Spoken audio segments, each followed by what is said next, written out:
Halo sahabat-sahabat Dema Hendrik sekalian dimanapun saat ini berada di seluruh Indonesia. Senang kembali berjumpa dengan teman-teman walaupun hanya lewat YouTube ya. Khususnya rekan-rekan pioners dan yang selalu menantikan video-video saya. Nah, ada informasi yang sangat bagus ya untuk bisa saudara simak pada saat ini, di mana Bam Soed dorong Indonesia jadi hub kripto dunia ya. Saya senang dengan Ketua MPR kita ya, yang sekarang ya, rekan-rekan Bapak Bambang Soesatio yang punya pemikiran maju. Ya, info nasional ya. Ketua MPR Bambang Soesatio mendorong Indonesia menjadi hub kripto dunia, terutama di Asia Tenggara. Karena itu diperlukan kerjasama dan koordinasi multi pihak untuk mewujudkannya. Perlu dipersiapkan infrastruktur, pengaturan dan pengawasan aset kripto, termasuk tradingnya. Misalnya dengan menghadirkan Digital Future Exchange sebagai bursa kripto resmi. Langkah ini membutuhkan komitmen dari segenap pemangku kepentingan, khususnya Kementerian Perdagangan, Kementerian Keuangan, Bank Indonesia, dan Otoritas Jasa Keuangan untuk duduk bersama dan merumuskan kerangka kebijakan yang komprehensif dan implementatif, ujar Bamsud saat menjadi keynote speaker T20 Indonesia 2022 di Bali Selasa 6 September ya. Berarti kemarin ya, ini berita kemarin teman-teman. Pertemuannya kemarin. Dalam kegiatan bertopik contextualizing crypto, Bomsoid menjelaskan bahwa fenomena kripto sebagai instrumen investasi serta alat transaksi telah berlangsung di beberapa negara seperti El Salvador, Honduras, dan Guatemala. Situasi ini menghadirkan paradigma baru pada sektor keuangan.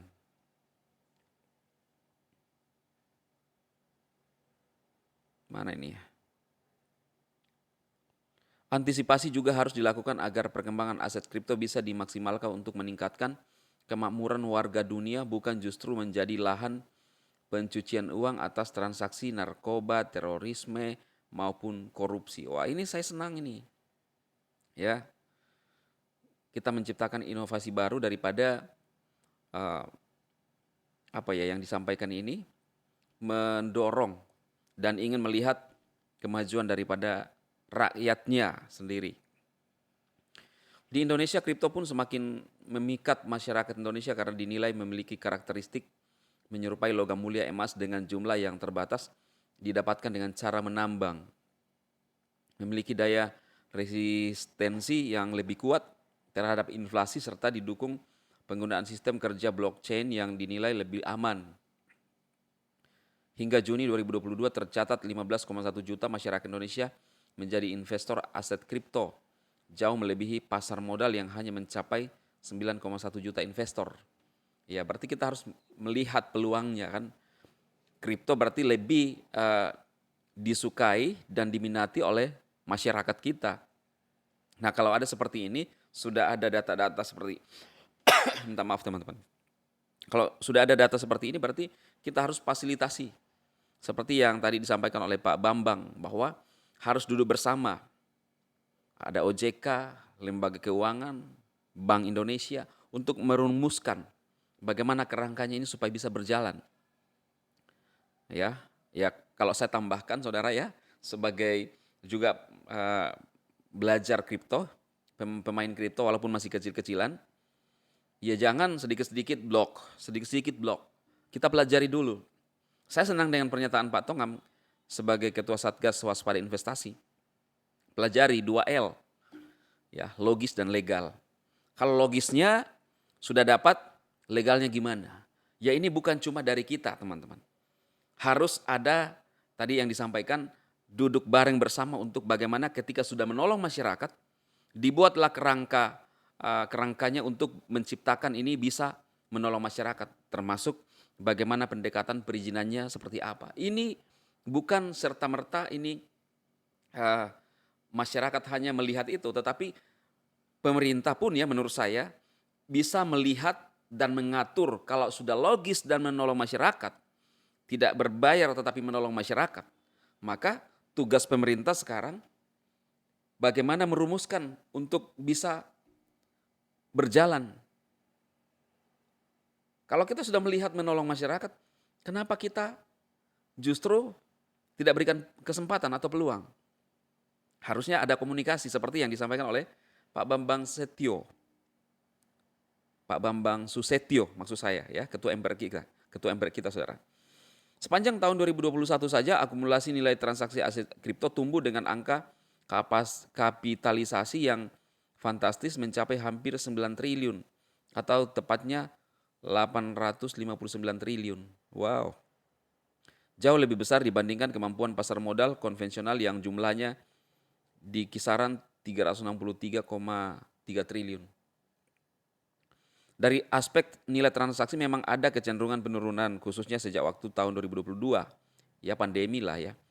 Transaksi kripto Januari tercatat 42,14 triliun, turun menjadi 14,77 triliun.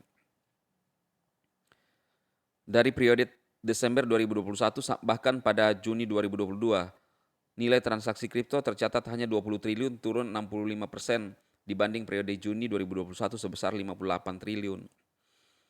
Menurut Bamsoet, penyusutan tersebut antara lain disebabkan anjloknya nilai aset kripto yang beberapa waktu terakhir yang juga dialami pasar kripto global. Saat itu kapitalisasi pasar aset kripto global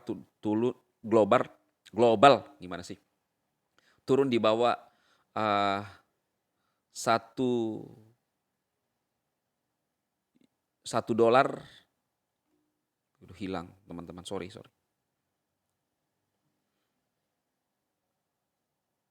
Jadi berpindah ya, aduh gimana nih.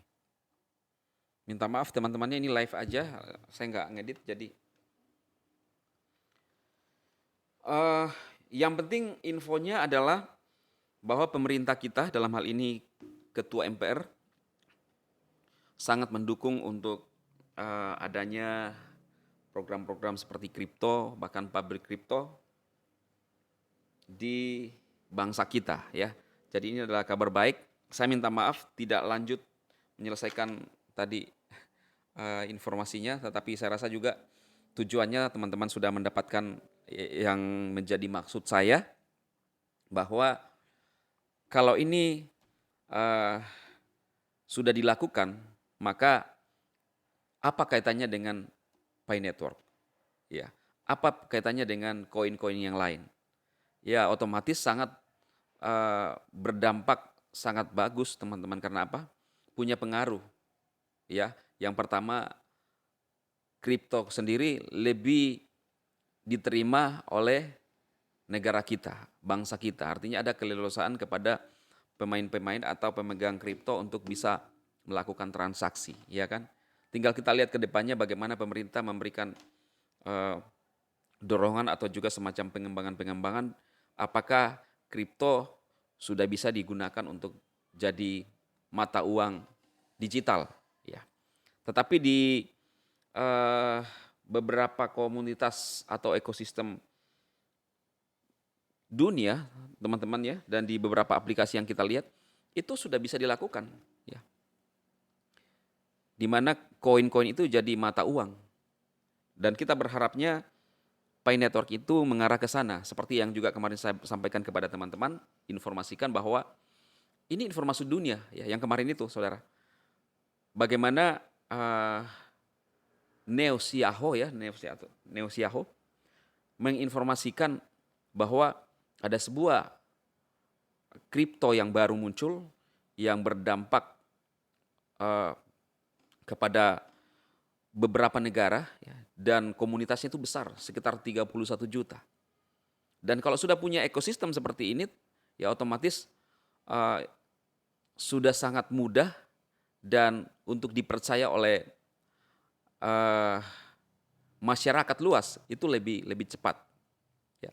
Dan kalau sudah ekosistem kita sudah terbangun, maka yang menguntungkan adalah kita sendiri. Tentunya itu adalah pemain-pemain kripto sendiri yang memegang koin-koin yang seperti kita sebagai pemain Pi Network. Itu saja teman-teman yang saya sampaikan, tetap semangat dan apa lagi ya, sukses buat teman-teman semua, sabar ya khususnya, tetap beraktivitas seperti biasanya, sabar aja ya. Tunggu tanggal mainnya ketika Pi Network mainnet dan saudara menuai hasilnya. Salam sukses buat Anda semua.